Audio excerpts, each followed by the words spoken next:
TV Batuíra Portugal. Para lá do amanhã. Em dezembro,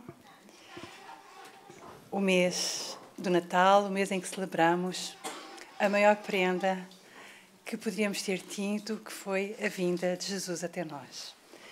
E nessa vinda, Jesus ensinou-nos o caminho para o Pai e ensinou-nos também a como conversarmos com o Pai. E é exatamente sobre essa forma da conversa com o Pai que nós vamos aqui conversar. Então vamos falar sobre o Pai Nosso. O Pai Nosso é uma prece que todos nós, eu acho que quase todos é sempre perigoso, não é assim, mas quase todos nós aprendemos na infância, não é? Na tradição católica. Tem muita vinculação, pelo menos para mim e para algumas pessoas que eu conheço, com as nossas avós, não é? As nossas avós tinham essa incumbência na família de nos ensinar as primeiras preces.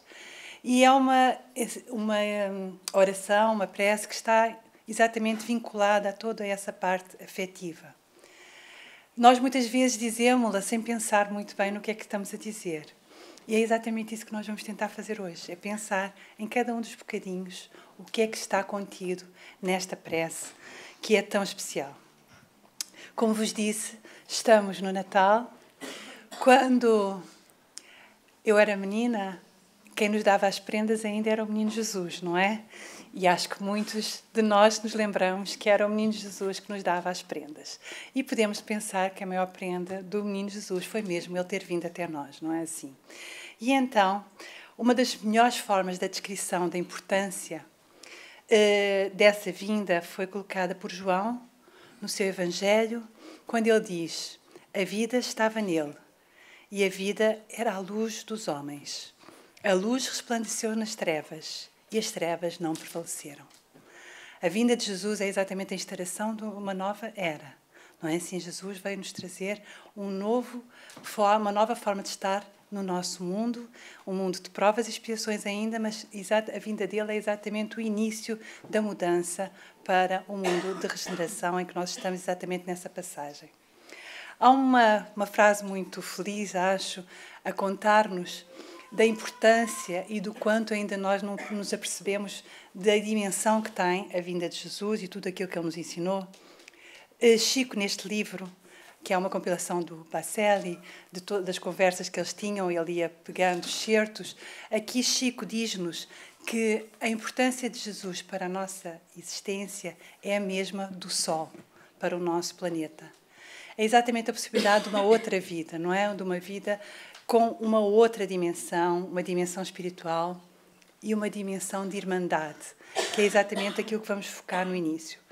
Mas este escritor inglês, H.G. Wells, em 1919, quase há 100 anos, teve a felicidade desta frase: é de admirar-se que até hoje esse Galileu seja grande demais para os nossos acanhados corações. Este momento do Natal é exatamente o momento de preparar corações, não é assim? Basicamente, devemos tentar limpá-lo das nossas zangas, das nossas faltas de perdão e tentar ter tranquilidade no coração e na mente para celebrarmos esse momento único que foi a vinda de Jesus. E vamos então ao Pai Nosso. O Pai Nosso é também denominado de a oração dominical. E dominical porquê? Dominical concerne ao Senhor, a Deus. Etimologicamente, no latim, dominicalis é relativo, pertencente ao Senhor. Domus. O domingo é exatamente o dia do Senhor. E é assim que ela é referida neste livro, no Boa Nova, um dos mais preciosos livros da maravilhosa lavra de Chico Xavier, aqui com o irmão X, em que, no capítulo 18, é referido como é que, na intimidade, Jesus, pela primeira vez, partilhou com os seus discípulos essa que é a oração que conhecemos como Pai Nosso ou a oração dominical. Depois vamos ver como no Evangelho foi divulgado para o povo em geral. E então, a sogra de Pedro era uma mulher muito doente e Jesus, através do seu magnetismo maravilhoso, curou-a. E ela ficou muito comovida com isso. Era uma mulher muito simples, assim como todos eles, não é assim? E pensou, nós que vivemos com tantas limitações materiais, se Jesus pudesse interceder por nós, com certeza poderíamos ter uma vida mais tranquila e ele reconheceria assim o apoio que nós lhe damos desde o início. E foi essa a conversa que a sogra de Pedro teve com Pedro. Pedro, aquele homem bom, ficou comovido com aquilo que a sogra lhe disse sobre interceder junto a Jesus para que tivessem algumas melhorias na sua vida material, mas sabia também que Jesus, se fosse necessário, já lhes tinha ensinado. E então ele esperou o momento ideal para conversar com Jesus sobre isso. E começou perguntando-lhe se ele achava que se Jesus achava que a prece era eficaz. E Jesus diz que sim, claro que sim. Porque se fosse bater a uma porta fechada, a humanidade desde sempre rogativas ao mais alto, não estaria a repetir isso. E então Pedro pergunta, Mestre, como deveremos interpretar a oração? E Jesus responde, em tudo deve a oração constituir o nosso recurso permanente de comunhão com Deus. Nesse intercâmbio incessante, as criaturas devem apresentar ao Pai, no segredo das íntimas aspirações, os seus anelos, os seus anseios, as suas esperanças, dúvidas e amargores. Essas confidências lhes atenuarão os cansaços do mundo, restaurando-lhes as energias, porque Deus lhes concederá de sua luz. É necessário, portanto, cultivar a prece. E aqui vejam, para que ela se torne um elemento natural da vida, como a respiração. É indispensável conhecermos o meio seguro de nos identificarmos com o nosso Pai. Pedro fica muito comovido com isto e ele, que era muito atilado, não é assim, decide tentar realmente começar a praticar cotidianamente, em todos os momentos, a prece, estar em sintonia com o mais alto. Só que, alguns dias depois, ele volta a Jesus e diz, Mestre, eu não tenho sido ouvido nas minhas preces. E Jesus pergunta-lhe, e que tens pedido a Deus, Pedro? Tenho implorado à sua bondade que aplaie-nos nos meus caminhos, com a solução de certos problemas materiais. E Jesus responde-lhe, Pedro, enquanto orares pedindo ao Pai a satisfação dos teus desejos e caprichos, é possível que te retires da prece inquieto e desalentado. Mas sempre que solicitares as bênçãos de Deus, a fim de compreenderes a sua vontade justa e sábia, a teu respeito receberás pela oração os bens divinos do consolo e da paz. Pedro entendeu, mas ainda assim ficou com uma vontade grande de que tivesse uma diretriz mais concreta e assim pediu, Senhor, ensina-nos a orar.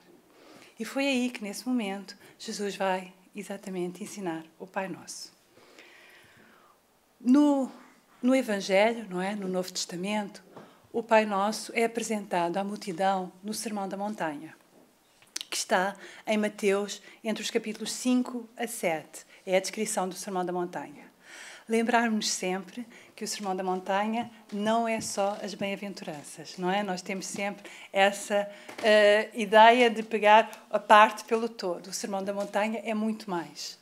Na realidade, quase todas as citações do Evangelho segundo o Espiritismo referem-se a partes do Sermão da Montanha, porque são exatamente as partes morais do Novo Testamento. E então, exatamente, começa com as bem-aventuranças, o Sermão da Montanha, depois tem aquela parte de vós sois a sal da terra, a luz do mundo. Diz Jesus que não vem negar as leis de Deus, vem reinterpretá-las, e depois a questão da ostentação, de como se deve orar. E quando se fala de como se deve orar, depois terá a parte em que realmente é explicitado o Pai Nosso. Como vos disse, está entre o Sermão da Montanha está nos capítulos 5 a 7 de Mateus, e no capítulo, quando começa a parte do Pai Nosso, é no capítulo 6, versículo 9. Um bocadinho antes, tem esta passagem que está aqui destacada no Evangelho segundo o Espiritismo, no capítulo 27, pedi e obtereis, que é como devemos orar. Quando orardes, não sejais como os hipócritas, que afetadamente oram em pé nas sinagogas e nos cantos das ruas para serem vistos pelos homens. Lembram-se quando Jesus estava a dizer a Pedro como orar, era exatamente no silêncio do seu coração. Estar sempre em comunicação com Deus, numa forma de comunicação permanente, de contar-nos as nossas mais íntimas necessidades e desejos. Eu vos digo, em verdade, que eles já receberam as suas recompensas, aqueles que fazem como ostentação. Mas quando quiserdes orar, entrai no vosso quarto, e estando a porta fechada, orai ao vosso Pai em segredo. E o vosso Pai, que vê o que se passa em segredo, vos dará recompensa. Não finjais orar muito em vossas preces, como fazem os pagãos, que imaginam que é pela quantidade de palavras que são atendidos. Não vos tornei, portanto, semelhantes a eles, porque o vosso Pai sabe do que tendes necessidade antes que vós peçais. E continua agora no Evangelho também, no último capítulo, que é o capítulo 28, que é exatamente sobre preces espíritas, e aqui importa destacar aquilo que vai ser colocado aqui por Kardec, que é a importância. Esta coletânea de prece é só uma forma de inspiração, não é uma forma de obrigação, não é a forma que importa, é só podermos ter algumas inspirações para prece em alguns momentos. E vai dizer assim Kardec: os espíritos sempre disseram, a forma é nada, o pensamento é tudo. Orai cada um segundo as vossas convicções e da forma que mais vos toca.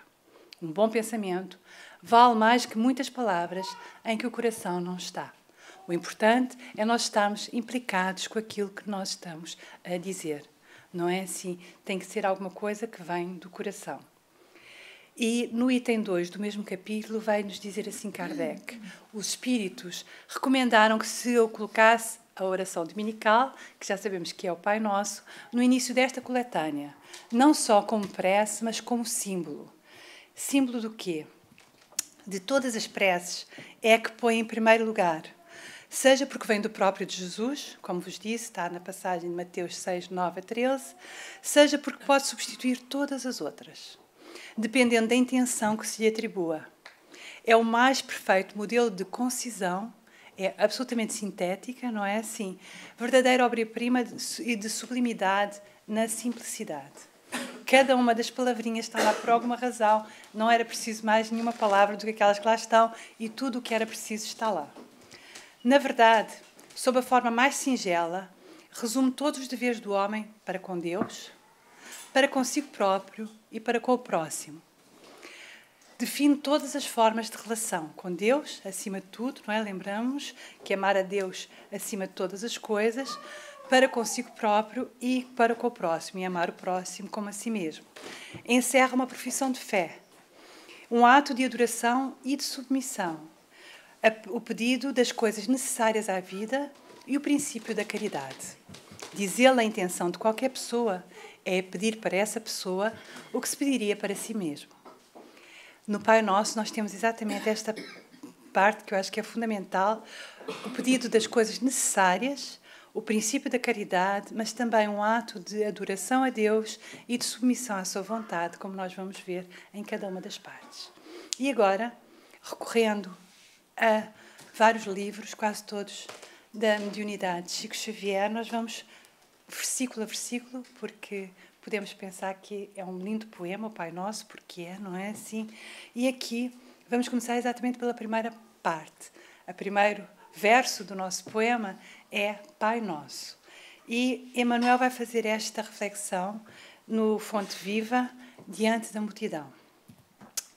Quando o cristão pronuncia as sagradas palavras Pai Nosso, está a reconhecer não somente a paternidade de Deus, que Deus é nosso Pai, mas a aceitar também por sua família a humanidade inteira.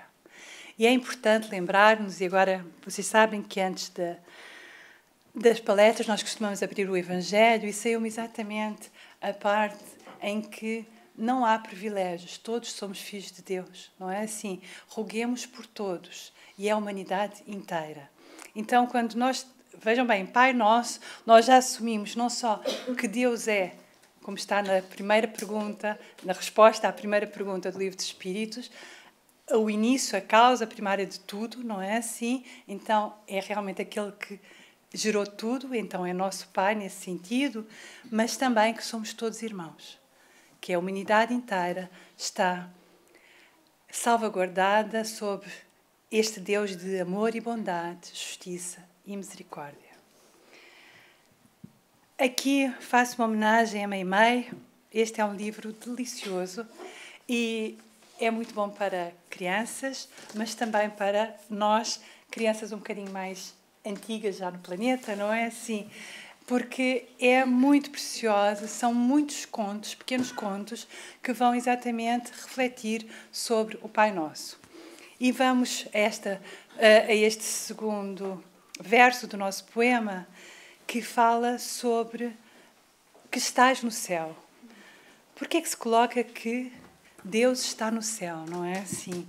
Deus está em algum lugar? Qual é a ideia, não é assim? E então vamos ouvir qual é esta bela parábola que é contada aqui por Meimei. Conta-se que um velho árabe analfabeto orava com tanto fervor e com tanto carinho cada noite que certa vez o rico chefe de grande caravana chamou-o à sua presença e perguntou-lhe: por que oras com tanta fé? Como sabes que Deus existe quando nem ao menos sabes ler? Grande Senhor, conheço a existência de nosso Pai Celestial pelos sinais dele. E vai-nos dizer assim: como assim? Pergunta o chefe da grande caravana. Quando o senhor recebe uma carta de uma pessoa ausente, como reconhece quem a escreveu? Pela letra. Quando o senhor recebe uma joia, como é que se informa quanto ao autor dela? Pela marca do ourives. E quando houve passos de animais ao redor da tenda, como se sabe depois se foi um carneiro, um cavalo ou um boi? Pelos rastros, respondeu o chefe. Senhor, então o velho crente convidou-o para fora da barraca e, mostrando-lhe o céu estrelado do deserto, onde a lua brilhava cercada por multidões de estrela, exclamou respeitoso: Senhor, aqueles sinais lá em cima não podem ser dos homens. Quando olharmos para cima, quando olharmos para as belezas, não é, de um céu estrelado, lembremos que realmente este sábio homem, analfabeto, da caravana do deserto, nos lembra sempre da presença permanente de Deus e que nós devemos sempre entendê-lo pelos seus sinais. E depois continuamos com santificado seja o vosso nome. Na nossa bibliografia espírita nós temos vários livros que se detêm sobre o Sermão da Montanha. Um deles é este de Rodolfo Caligares, que vai analisar cada uma das partes do Sermão da Montanha, desde as bem-aventuranças até à parte final, quando há a multiplicação dos pães. E diz assim sobre o santificado seja o vosso nome. Por isso, ó Deus, porque sois todo amor e bondade, justiça e misericórdia, seja o vosso santo nome bendito e louvado por toda a terra.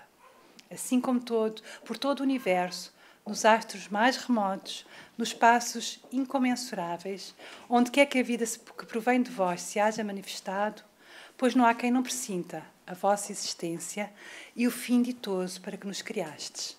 Aqui, nós estamos a agradecer a bondade infinita de Deus até pela oportunidade da vida, neste universo que foi todo criado por Deus e que todo ele conta da sua magnificência.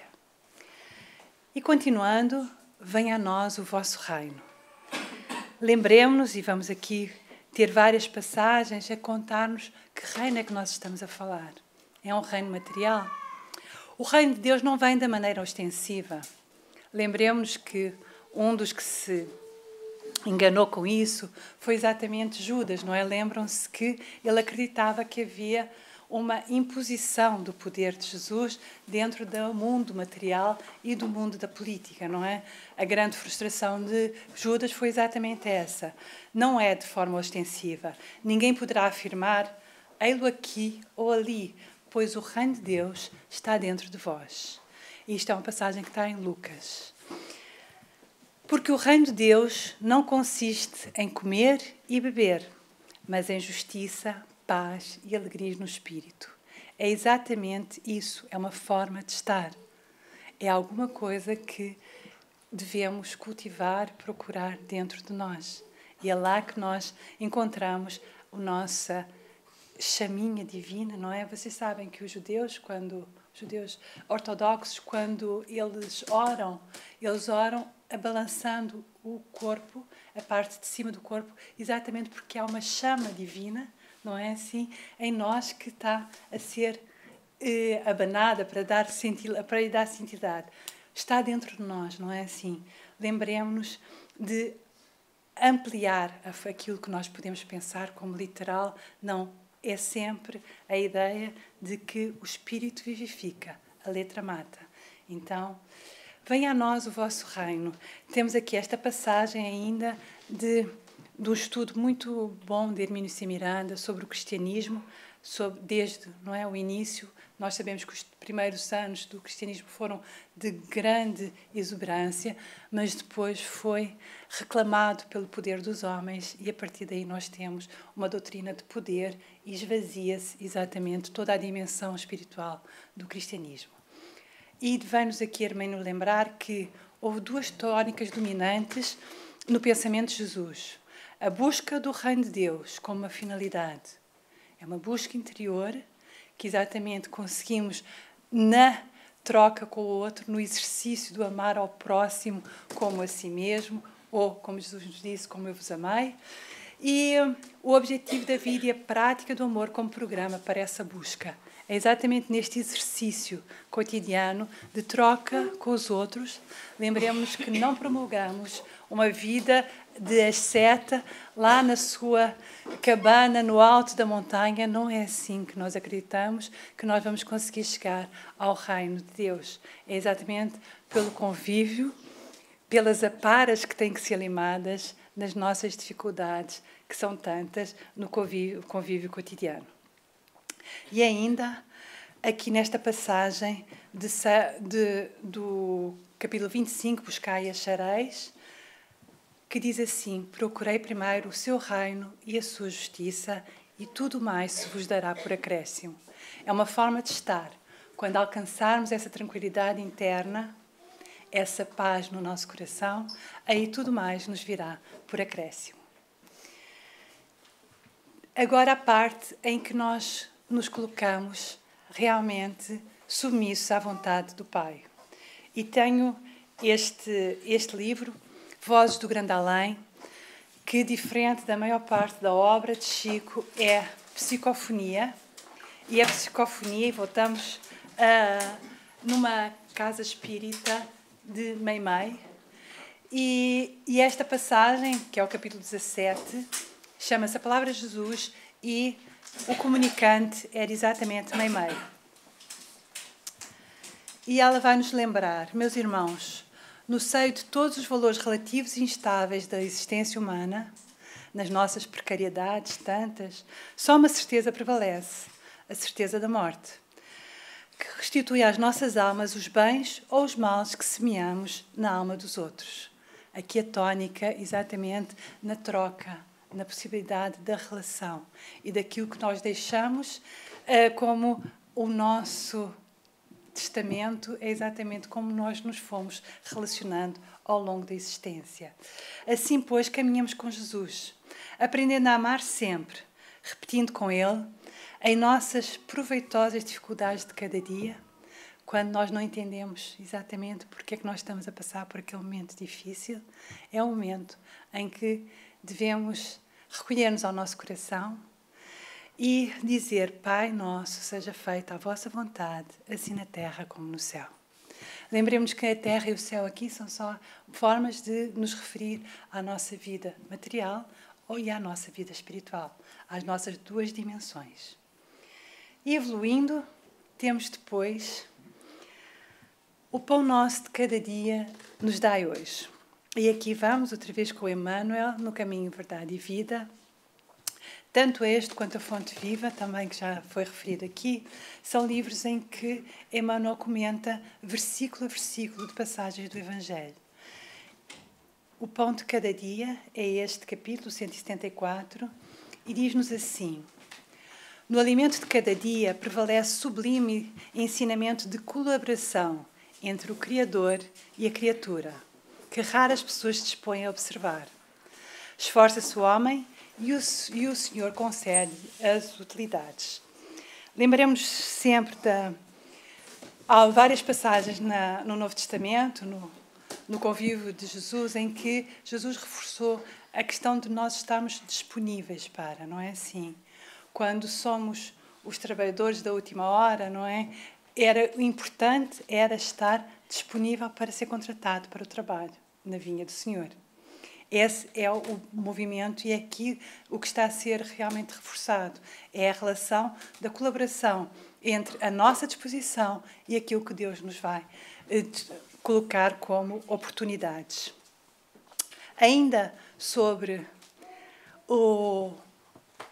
essa parte do Pão Nosso de cada dia, nos dai hoje, no Espírito da Verdade, que é novamente, e é a terceira vez que eu cito passagens que Meimei nos comunicou, é uma parte belíssima, que é a prece do pão. É o próprio pão a fazer uma prece.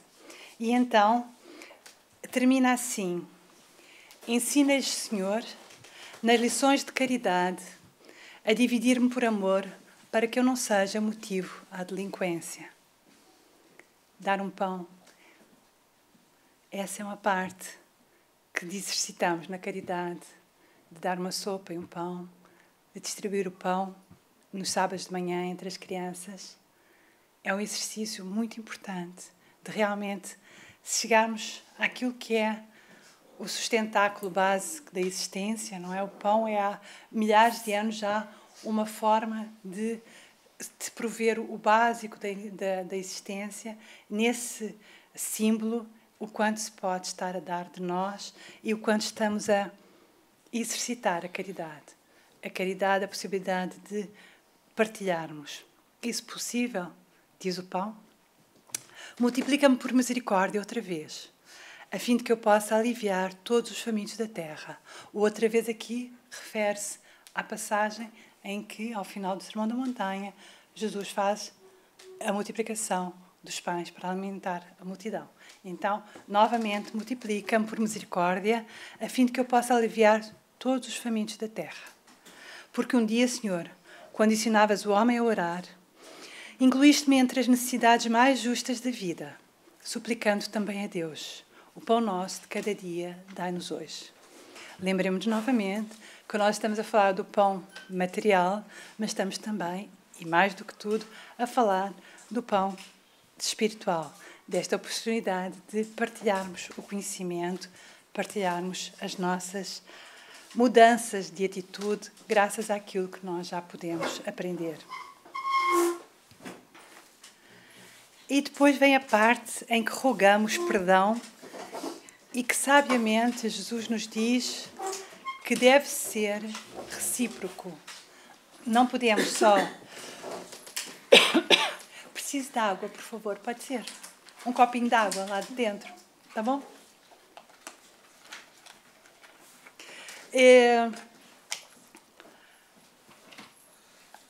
Esta é a parte muito importante de nos lembrarmos que não podemos pedir aquilo que nós não conseguimos dar. Nós pedimos perdão a Deus e vai-nos ensinar Jesus que tem que ser alguma coisa recíproca. E voltando ao último capítulo do Evangelho segundo o Espiritismo, agora sobre esta passagem do perdoai as nossas ofensas, assim como nós perdoamos a quem nos tem ofendido. Cada uma das nossas infrações às vossas leis, Senhor, é uma ofensa contra vós. E uma dívida que precisaremos cedo ou tarde saldar. Solicitamos à vossa infinita misericórdia a sua remissão, sobre a promessa de nos esforçarmos para não contrairmos outras. Esse é um ponto, não é assim? Obrigada. Que é exatamente o nós vamos nos esforçar. Reconhece o bom espírita pelo esforço que faz para alterar as suas condutas menos boas, não é assim? Então, esse é um ponto que está aqui a ser destacado, que é o esforço.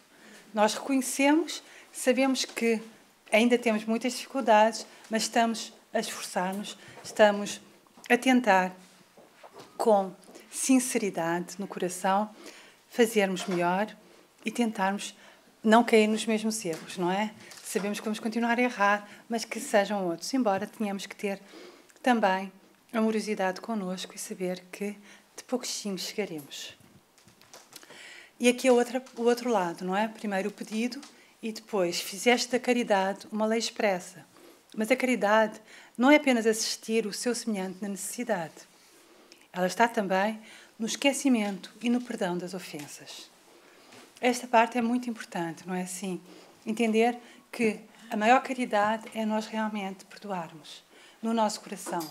E não pensemos que a maior caridade é com o outro, a maior caridade é connosco mesmo, porque nos libertamos. Quando nós estamos zangados com alguém, nós estamos vinculados com um mau vínculo. Se nós pudermos nos libertar desse vínculo nefasto, é importante, na esperança de que depois consigamos cultivar um melhor vínculo ainda. Com que direito reclamaremos a vossa indulgência, se não a temos em relação àqueles de quem temos queixas? É importante lembrarmos disso, não é assim? Pedir aquilo que eu posso dar. E compreender que é um esforço, é um trabalho interno, é sempre trabalho interno, não é assim? Para nós conseguirmos ir alterando de pouquinho essas nossas dificuldades. Em Mateus, no Evangelho segundo o Espiritismo, está no capítulo 11, há a parábola do credor incompassivo. É aquele que devia alguma coisa ao seu senhor e que o senhor ameaça-o de prisão e ele implora e o senhor perdoa-o. Pois ele sai da presença do seu senhor e encontra 3 passos à frente um outro que devia a ele. E esse ele manda prender. Portanto, aí é quando nós realmente não entendemos ao que viemos, não é assim? Exatamente a ideia de reciprocidade. Se eu fui perdoado, eu devo perdoar também. Esta é uma parte, e não nos deixeis cair em tentação. Voltamos à reflexão que Rodolfo Caligares faz sobre o Sermão da Montanha, e aqui ele destaca alguma coisa que é bem interessante. O sentido é o de ser posto à prova. Nós somos postos sempre à prova. Por isso aqui estamos, não é? Lembremos, nós estamos num grande educandário. A nossa terra é um grande educandário, onde nós temos a melhor oportunidade de toda a nossa existência, e quando eu estou a falar da nossa existência, estou a falar das milhares de encarnações que tivemos para até chegar aqui. Hoje nós estamos no nosso melhor momento de todas as encarnações. Mesmo que pareça difícil, é aqui que nós estamos. Devemos olhar para ele com esse olhar, porque poderemos ser mais compassivos até com aquilo. Não nos lembramos, é uma bênção, o esquecimento, nós aqui sempre colocamos e reforçamos esse ponto. O esquecimento das encarnações anteriores é uma bênção. Aquilo que nós precisamos reconhecer é-nos dado pela intuição. Quais são os nossos talentos, não é? Aquilo que nós devemos desenvolver, e quais são as nossas dificuldades, aquilo que nós viemos burilar nesta encarnação. E estamos, então, no melhor momento, é de aproveitar. Nós podemos, lembrem-se que nós estamos sempre a evoluir.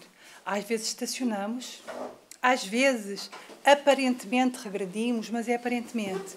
Porque o que nós estamos aqui a aprender são as verdades do coração. É aquilo que viemos aqui a aprender a amar. É no nosso coração que está a pureza ou ainda a falta de. Às vezes diz-se, não é assim, mas aquela encarnação parecia que já estava tão à frente e depois andou para trás. Não, ainda não havia sinceridade naqueles atos. Às vezes nós, porque estamos junto com alguém que tem muito ascendente moral sobre nós, e estou a lembrar-me do caso de Alcione, não é assim, no maravilhoso romance Renúncia, em que nós temos exatamente aquele que é o amor de muitas existências, que parece que ali estava melhor, mas não. Ele, no seu coração, ainda não tinha conseguido aprender algumas coisas importantes. E então, quando se afastava dela, ele regredia nas suas atitudes, porque as atitudes boas que ele tinha era exatamente pela grande força moral que tinha assim ao pé de si, não é assim? É importante nós termos essa ideia de as aparências e aquilo que nós realmente já conquistamos, que são momentos muito diferentes. Então, sempre vamos estar a ser postos à prova. Senão não estamos aqui a fazer nada, amigos, porque para ser papassaio não é que seja grande coisa, não é? Porque temos muitas dificuldades. Se não for connosco, perto de nós. E nada dói mais, eu acho que todos nós temos essa experiência. A nossa dor, nós conseguimos cerrar os dentes e seguir.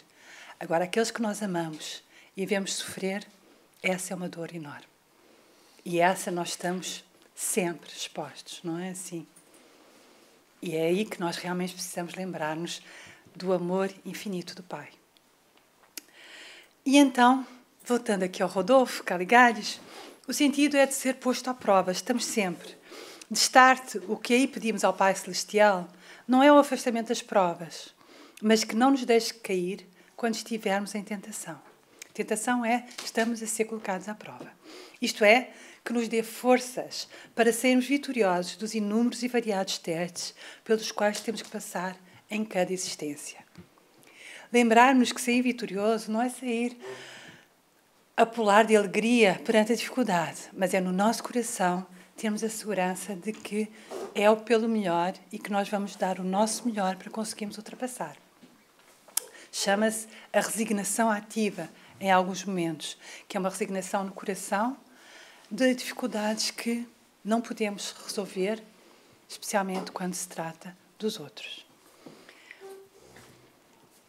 Neste livro, O Silêncio Foi Quebrado, um palestrante que teve há muitos e muitos anos na nossa casa, quando ainda era na casa antiga, ele faz aqui uma muito interessante colocação sobre esta passagem do mas livrar-nos do mal, relembrando-nos sempre e sempre aquilo que nós já devemos saber. Somos o que pensamos e recebemos influências de acordo com a sintonia que nos situa em faixas da nossa escolha. Nós somos, com muitas aparências diferentes, antenas que andamos por aí. Andamos sempre a emitir e sempre a receber. E então é uma questão de frequência. É completamente a ideia do sintonizamos, o rádio, não é? Ainda lembram-se de que havia umas coisas assim, que eram os rádios, que tinha um sinalzinho que tinha que se procurar e tal. Hoje já é tudo automático, não é? Mas havia um momento na nossa história em que nós tínhamos que andar lá a ver onde é que conseguia se sintonizar. Nós estamos, e é por isso que é bom, porque é que se deve fazer uma prece no início do dia e uma prece no final, não é assim? Porquê? Porque nós tentamos que nós possamos sintonizar com aquilo que seja o mais proveitoso para o nosso dia. Então é bom começar o dia lembrando-se de que sou uma antenazinha, que agora acabei de acordar, então estou ainda desfocada, estou ainda fora de sintonia, não é assim? Vamos ver onde é que eu me posso colocar. E onde eu me colocar, eu vou estar ligado a todos aqueles que estão a vibrar nessa mesma faixa. Por isso, todos os dias devemos começar. E lembremos-nos sempre, uma prece, não é preciso... Foi recolocado aqui, não é preciso fazer como todos aqueles que acham que é pela quantidade. Não, é uma disposição. Lembram-se da relação que colocavam aqui, de que o pão nosso de cada dia, o pão nosso é uma parceria entre o Criador e a criatura. É exatamente o estar à disposição e darem-nos o serviço. Então, que nós nos coloquemos à disposição do melhor para nós. Que peçamos isso, não é? Que eu me coloque naquilo que é o melhor para mim neste dia. E ao final do dia, tentar que, primeiro, se pudermos, fazer uma avaliação do nosso dia. E depois, pedirmos que, enquanto o nosso corpo vai estar a dormir e o nosso espírito está livre, que nós possamos ser acompanhados da melhor forma possível. São dois movimentos simples, mas que fazem toda a diferença. E ao longo do dia, quando sentirem, a minha estação de rádio está a sair da sintonia boa, então lembremos, é simples, é só rogar por amparo. O amparo está sempre disponível. E é o nosso coração que pode colocar esse pedido com a maior sinceridade possível. E lembrarmos que os dois, aqui está, Jesus disse, Aqui está toda a lei e os seus profetas, não é assim? Nos simples dizeres de amar a Deus sobre todas as coisas, Pai nosso, e ao próximo como a si mesmo ou como eu vos amei. E é exatamente da interação com o próximo que nós podemos chegar às conquistas individuais e virtudes desenvolvidas na convivência. Esse é o grande desafio, essa é a dificuldade nossa de cada dia, não é assim? Há uma passagem da Bíblia também que diz a cada dia a sua agonia, não é assim? E também a sua possibilidade. Lembremos que é nesse convívio, é na interação que nós podemos chegar a tudo isto. Ter bom ânimo, não é? Ter uma disposição prazerosa, ter energia, ter vontade, ter disposição. Esse é dificílimo. Paciência, não é? Paciência, primeiro que tudo, connosco próprios, não é assim? Não é fácil, vocês sabem. Nós estamos 24 horas connosco durante 365 dias e desde há muitos milhares de anos e para lá é sem fim. Nós um dia começámos a existir, nós não somos eternos, mas somos imortais. Então estaremos connosco desde sempre, para sempre. É muita coisa, é preciso ter muita paciência. Vamos exercitar cada dia um bocadinho. Quando perdermos a paciência com o outro, vamos lembrar, e aquela que eu preciso para mim? Será que eu não posso dividir um bocadinho também com o outro? Precisamos sempre muito mais de paciência para connosco mesmos. É amorosidade. Jesus vem nos trazer alegria e amor, sabem? Então, assim, é uma forma amorosa de estarmos connosco e com os outros que nos vai permitir conseguirmos ir utilizando proveitosamente o tempo que nos é dado. Fé. A fé move montanhas, não foi? Se tivéssemos aquele micronésimo de fé da pequenina semente da enorme árvore da mostarda, não é assim? É um exercício também. E ela é muitas vezes colocada em tentação, não é? A nossa fé é preciso... Vocês sabem, agora lembrei-me de esgrima, não sei porque esgrima, não é? Mas veio uma esgrima. E é exatamente uma esgrima interior, não é? Que nós temos que fazer. É apurar o movimento da nossa fé, da humildade. Vocês veem que a lista é grande. A humildade, a capacidade de ser pequeno para poder realmente servir, não é assim? Jesus disse, se queres servir, que sejas o menor de todos, não é assim? Porque é realmente a forma. E nós vemos pelos grandes, por este grande, enorme Chico Xavier, não é assim? O quanto ele era humilde, não é assim? E o quanto Chico tinha isso, eu acho que é o exercício do respeito consigo próprio, não é assim? Ele nunca se colocava em situações, quer dizer, nunca é sempre forte, não é? Mas ele tentava minimizar as situações em que pudesse ser colocado em tentação. Não é assim? Todas as formas de adulação, de reconhecimento, de incitamento à vaidade, ele tentava preservar-se, exatamente porque reconhecia o quanto isso é passível de nos fazer cair em tentação, não é assim? Porque se perdemos a nossa medida, aí nós estamos longe de nós mesmos, da nossa medida, não estamos amparados. Precisamos ter a noção da nossa pequenez e da nossa maravilha, porque somos os dois. É exatamente esse paradoxo que nós somos, porque somos a possibilidade de tudo. E em nós temos que ter o reconhecimento da nossa pequenez, da nossa fragilidade. E assim seremos fortes. E assim conseguiremos bem aproveitar o tempo que nos é dado. Boa vontade, sempre, não é? Benditos aqueles que têm boa vontade. Boa vontade é a disposição, é estar disponível. Estou pronto, Senhor. Paulo, depois de ser Saulo, disse, Senhor, o que queres que eu faça? Reconheceu, num vórtice, a sua pequenez e também a sua capacidade. Ele sabia quem era. Ele era um homem muito capaz. Senhor, o que queres que eu faça? E lembro-vos sempre que os romances, já falei de renúncia, agora estou a falar de Paulo e Estevão, não é assim? Os romances de Emmanuel, pela maravilhosa mediunidade de Chico Xavier, eles permitem-nos conhecer aquele momento do cristianismo onde lá estava tudo, onde estava tudo a ser, onde não havia cristianismo, não é assim? Onde havia o exemplo e a força, a presença de Jesus ainda entre aqueles que tinham estado com ele.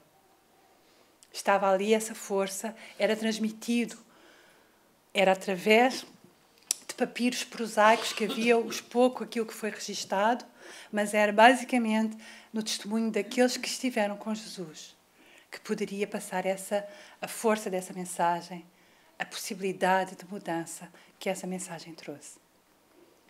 Para além de tudo, para além de todas as deturpações que possa ter havido e que houve por essa nossa vontade de poder, nós achamos que vamos controlar.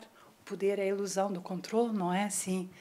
Quando somos todos tão pequeninos e tão passíveis de tudo nos acontecer fora do nosso controle.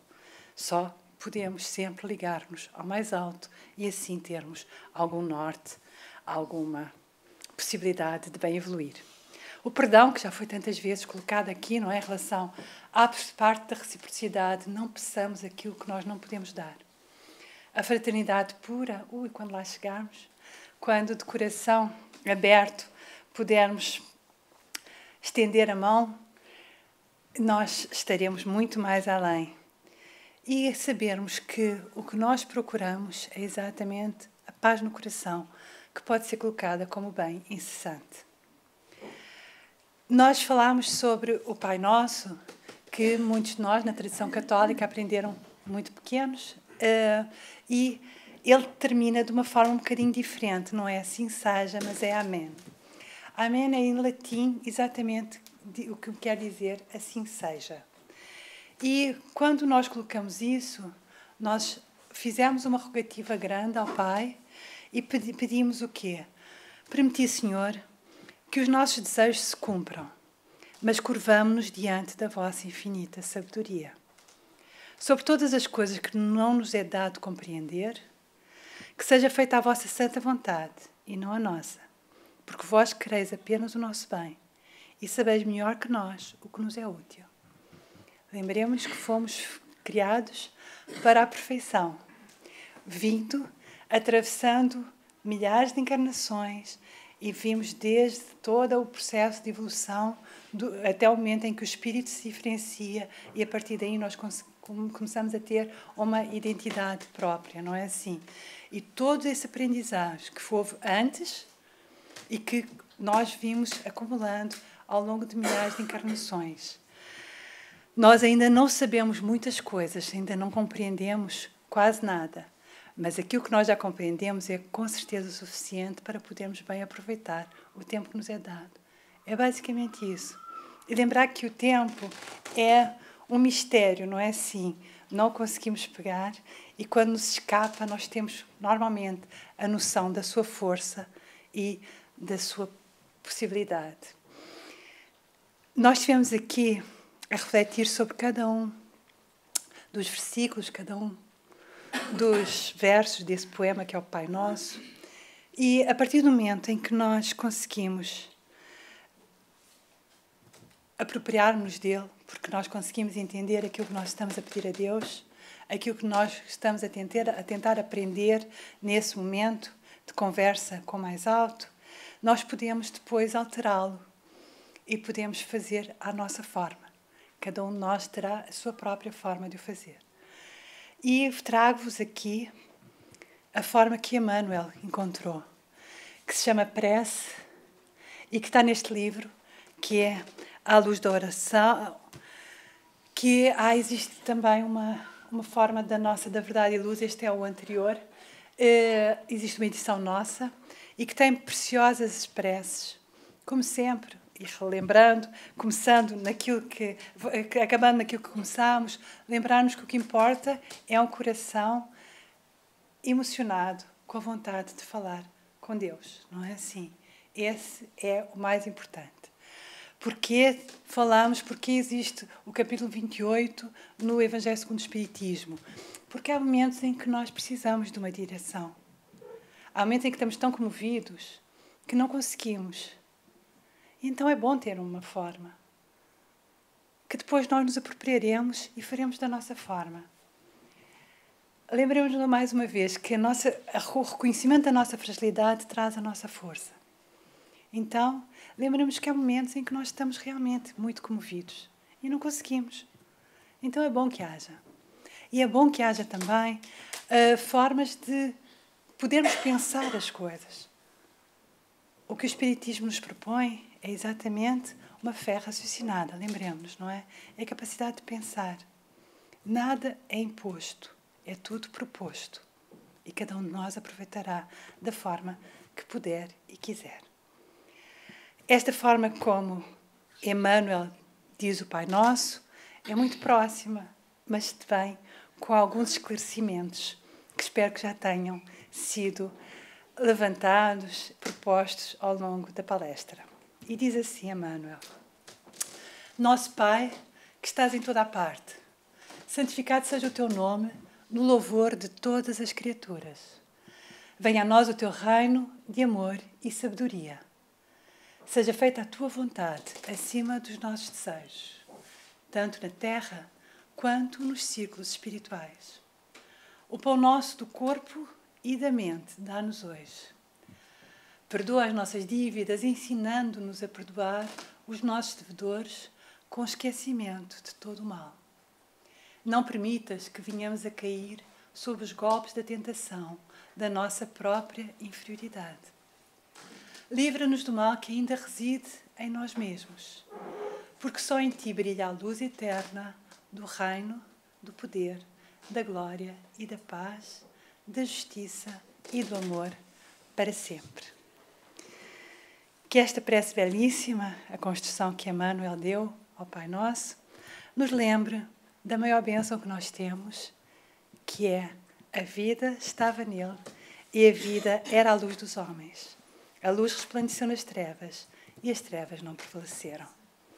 João, o discípulo amado, soube dizer de uma bela forma a grande maravilha que é Jesus nas nossas vidas. E que seja Ele que seja celebrado neste Natal e todos os dias da nossa existência. Obrigada por me terem ouvido.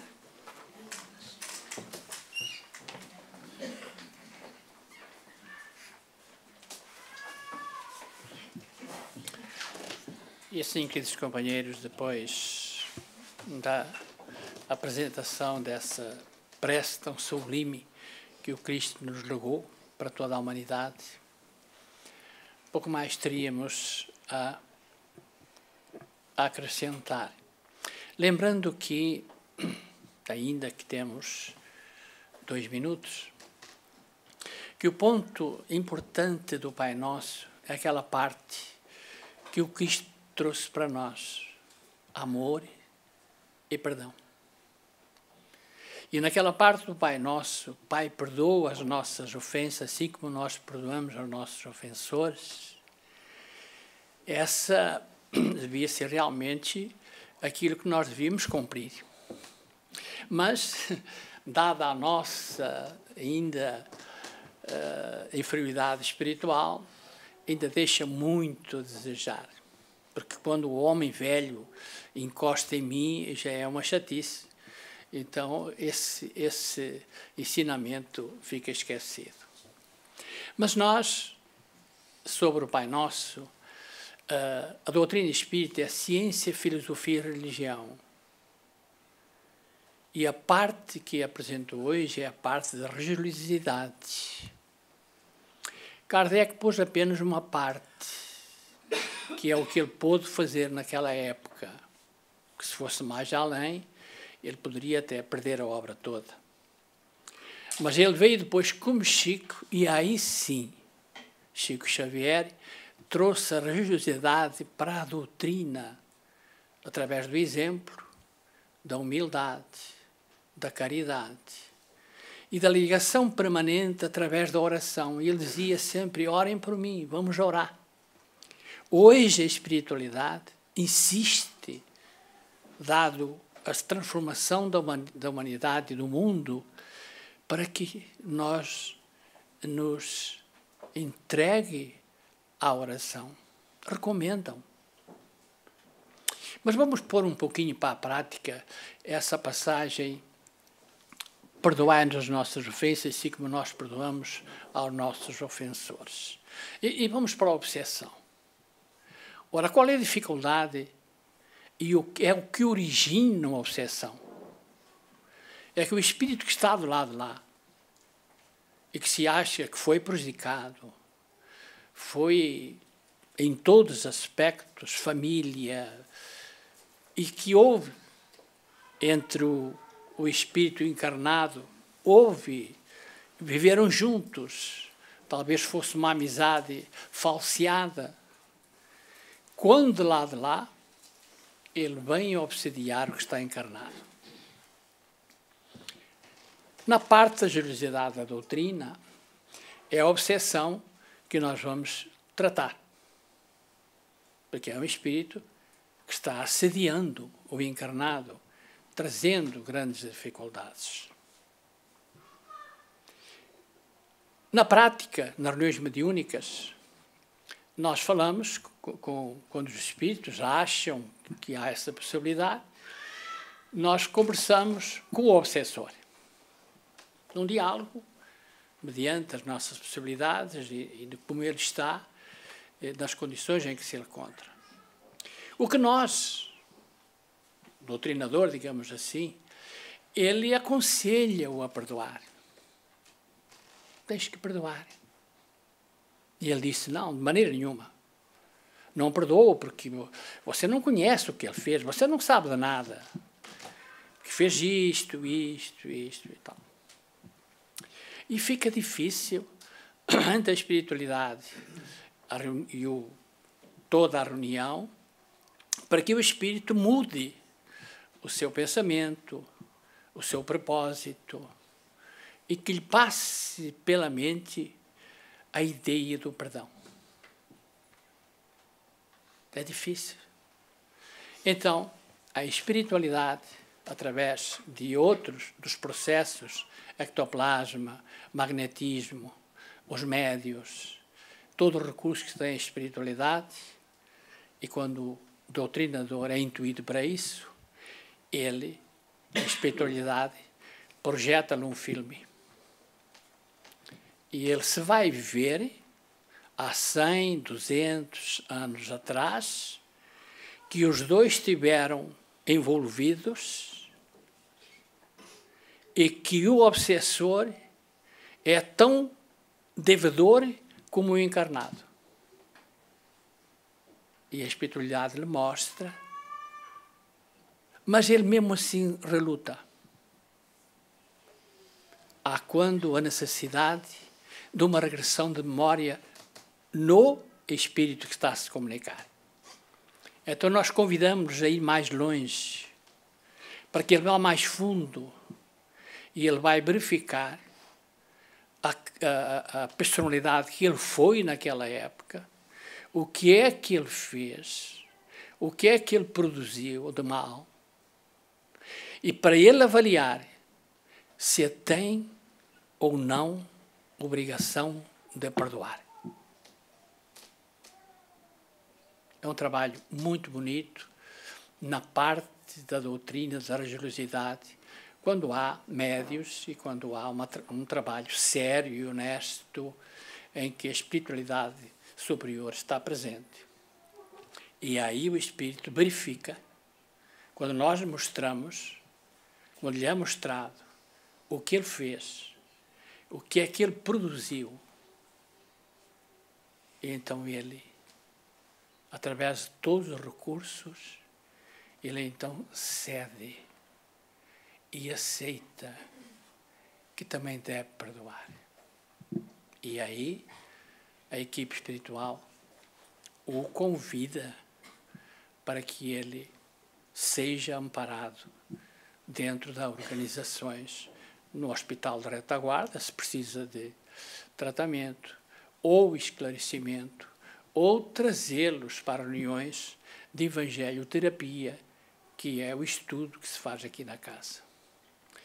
De maneira que a parte fundamental é o amor e o perdão que o Cristo trouxe, e o perdão incondicional que encarnados e desencarnados devem seguir esse exemplo do Cristo.